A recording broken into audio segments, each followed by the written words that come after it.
Bon, alors, ce que je ferais quand même, c'est que, bon, les mots soient à tout le monde. Alors, bien sûr, il m'a donné beaucoup, il y a beaucoup de mots qui viennent dans le bouquin, dans le poème. Mais enfin, bon, il y a des... alors, mais ce que je ferais, c'est que je serais obligé de faire un lecteur de présentation, je raconterais tout ça. Alors, je serais obligé. Je raconterais ça, et je dirais les raisons pour lesquelles, malgré son interdiction, je suis plus là, il est mort pour l'interdire.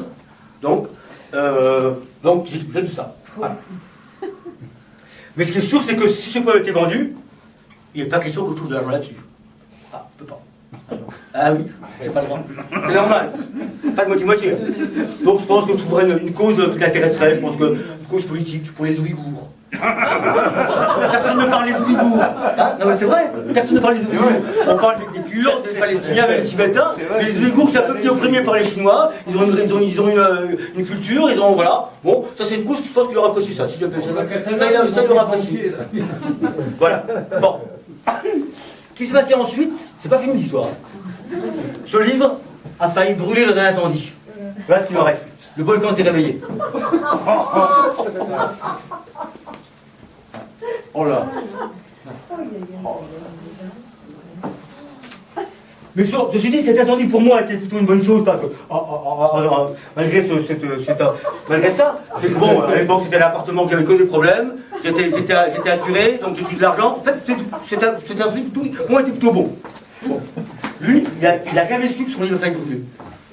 Parce que j'ai perdu de vue, il est mort après. Mais qu'est-ce qu'il aurait aimé ça? Qu'est-ce qu'il aurait aimé que ce livre brûle? Et pourtant, alors, les premières pages sont illisibles, hein. Mais comme ce sont des textes très courts, il manque la couverture et le titre, hein. Mais tel qu'il est ici, ce livre, il est intégralement lisible. Voilà. Dernier mot. Dernier mot là-dessus. Mon ami, comment il est mort, j'en sais rien.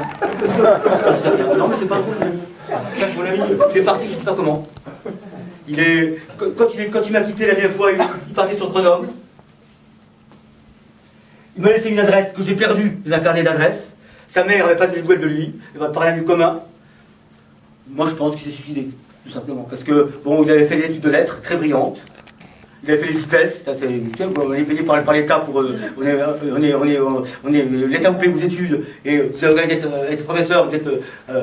les examinateurs vous regardent un peu plus sérieusement votre travail. Lui, il ne pouvait pas être prof, donc il a largué l'État. À l'époque, il n'y avait pas de RMI, en plus, il n'aurait pas eu le droit à RMI, je pense, avec ce qu'il avait fait. Donc il vivait très pauvrement. Je sais pas, s'intégrer dans la société, il ne pouvait pas, il ne voulait pas, je ne sais pas. Je pense qu'il est parti comme ça. Et que tout ce qui reste de ça, de lui, c'est les quelques de lui. Et c'était évidemment mon meilleur ami, celui dont je pleure la mort encore maintenant. Voilà. Pas fini. Donc je vous montre le pictogramme maintenant. Calme.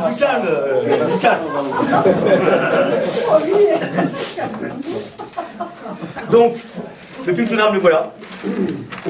Volcan de la Pinède. Donc, vous avez... Alors, en jaune, en vert, Pierrot Gérard, Eugène Torchecu. Voilà. Vous avez en noir, anagramme de Pierre, de Gérard, de Pierrot Gérard, et en rouge, de Torchecu.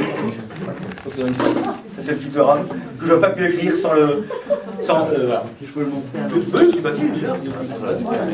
Voilà. J'arrive à cadrer là-dessus. C'est quand même exceptionnel, ça. Attends. Voilà. Exceptionnel. Voilà. C'est bon. Bon, on va passer au deuxième. Allez. Alors le deuxième, il est un peu... Voilà, l'histoire est un peu plus... Bon là, je raconte un peu, Claude l'a dit, je peux raconter, c'est pas très long, enfin bon, raconte. Donc le deuxième poème est un hommage au peintre Erwin Trud, qui s'appelle Der Windträume, qui veut dire en allemand le vent rêve. Je mots sur le vent vous dire. Le vent rêve, Der Windträume. Donc je raconte, je vais raconter ça, bon. Erwin Trud, je l'ai rencontré à Metz, dans une heureuse époque, où il n'y avait qu'un seul bar marrant à Metz, mais il était super. Alors que maintenant, il y a des bars partout, il y a de la musique, mais c'est froid, c'est chaud, Jean-Marie Bourriot, là, qui a fait les brèves de comptoir, il a fait un interview, il va dans les bars, c'est fini. Les gens ils vont sur leur écran, quelle triste époque, enfin bon, ce côté marrant des bars, enfin bon. Et c'était vraiment un bar, ceux qui connaissent le bar de la Cigale, qu'on connaît cette époque-là. Tous les soirs vous sortiez, des fois vous avez la fermeture, vous avez 10 copains, vous rigolez, c'était super. Donc là, j'ai sympathisé avec Kevin Troum, sans savoir qu'il faisait de la peinture. Je savais qu'il travaillait, il traduisait les d'origine allemande, bien sûr, et il traduisait en allemand le républicain lorrain pour les républicains lorrains. Et puis un jour, j'ai vu une heure de lui, un expo, c'est pas mal ce qu'il fait. Et puis, il m'a invité quand même à l'époque, il avait été rue Manger, un petit appartement, comme ça, il m'a montré ce qu'il a pris, ce qu'il faisait. Et j'ai vu un tout petit appartement. Là où il peignait, c'est pas des toiles, c'est des peintures sur bois, des grandes peintures.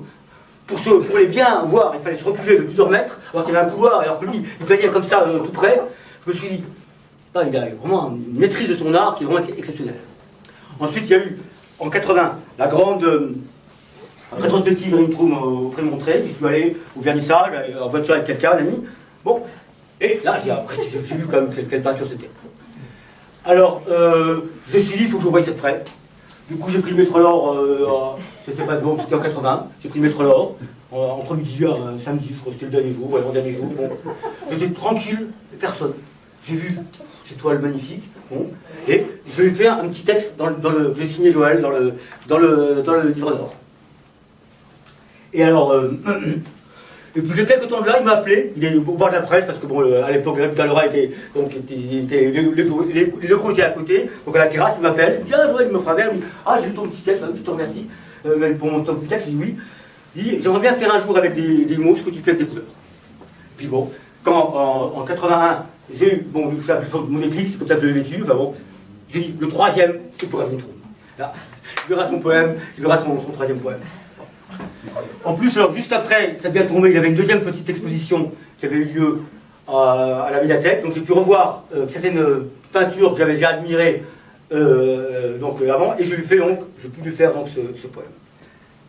Alors, le hasard a fait que lorsque j'ai retrouvé, une fois que le poème était terminé, dans mes papiers, je retrouvais les brouillons qui m'ont servi à faire le texte dans le livre d'or.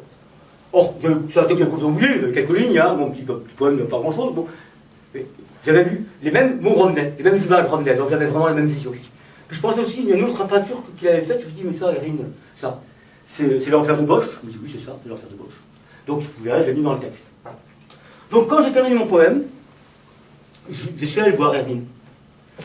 Donc, je lui ai récité mon poème. Et puis, quand j'avais fini, vous allez entendre bientôt, là, tout de suite, là, je me disais, qu'est-ce qu'il va me dire? Il m'a dit textuellement les mots que j'attendais. Il ne m'a pas dit c'est super. Non, c'est un allemand. Il ne m'a pas dit c'est super. Il m'a dit das stimmt. D'accord, ça va. Et en allemand, stimme, c'est la voix. Hein, et je lui dis, mais en fait, j'ai pas envie de faire une cassette. Oh oui, fais-moi une cassette, fais-moi une cassette. Il m'a dit, voilà, d'accord. Et alors, bon, le dernier souvenir que j'ai des ruines, quand j'allais chez lui, je me rappelle, je passais chez lui, des fois je sonnais, avant de monter la Cigale, c'était à la bonne époque, bon, il y avait de la lumière, il y avait l'appartement rue Châtillon. Alors il m'offrait un verre de rouge, comme ça, puis il me disait après, laisse-moi, je vais peindre toute la nuit. Il peignait en écoutant que du Handel, et il y avait la bonne odeur des pigments. Quelle bonne odeur, ça sentait bon. Là. Voilà. Bon. Alors, le poème que je vais vous dire, donc, il y aura, d'une part, a été inspiré par des toiles précises, donc par des peintures très précises. Malheureusement, certaines, je ne les ai pas retrouvées. Je ne sais pas, son fils qui a repris c'est Lionel Troum, il a fait son père, il a fait plusieurs expositions depuis. Malheureusement, certaines, je ne sais pas où elles sont, elles ont été vendues, achetées. Je sais qu'il y a une magnifique la drac qui est dans les caves, qui ne sortira jamais, bon, c'est malheureux, mais bon, voilà. Et, d'autre part, il y a beaucoup d'allemands dans le texte. J'ai mis des citations allemandes, parce que ça, il était d'origine allemande. Et la plupart des citations sont extraites. C'est des citations qui viennent la plupart de Rilke, les Élites du Nom et Sonnet Orphée. Et c'est des œuvres que j'apprenais par cœur en allemand. Et je trouve qu'en plus, j'en ai fait une traduction. Parce que je trouve que les traductions qui ont été dans le commerce ne sont pas bonnes. Alors non, j'ai pas trouvé celle de Jacotet. Alors je sais pas, un jour, peut-être un jour ferai quelque chose. Là. Il faudrait que je tape ces correctement parce que il faut que j'ai des corrections. Il faut que la version imprimée que j'avais fait au départ, il faut qu'elle la terminer. J'ai aussi traduit les Neuvistes, les 2 volumes, mais ça bon. Et alors, je me dis, est-ce qu'un jour faire un atelier de traduction poétique? on met on met le texte noir et blanc. Moi j'ai gardé 8, une dizaine de traducteurs, je ne pas tous. Hein. Et puis on compare ça, comment on traduit ça, voilà, faire ça. Ça c'est une idée que, voilà, que je lance peut-être, je sais pas, ici ou ailleurs, mais voilà, faire ça. Voilà. Bon, moi je suis pas très fort en allemand, mais c'est une langue que je sens bien, puis dans le français, je trouve que je Oui, mais que ce soit allemand, espagnol, italien. voilà. Bon, voilà.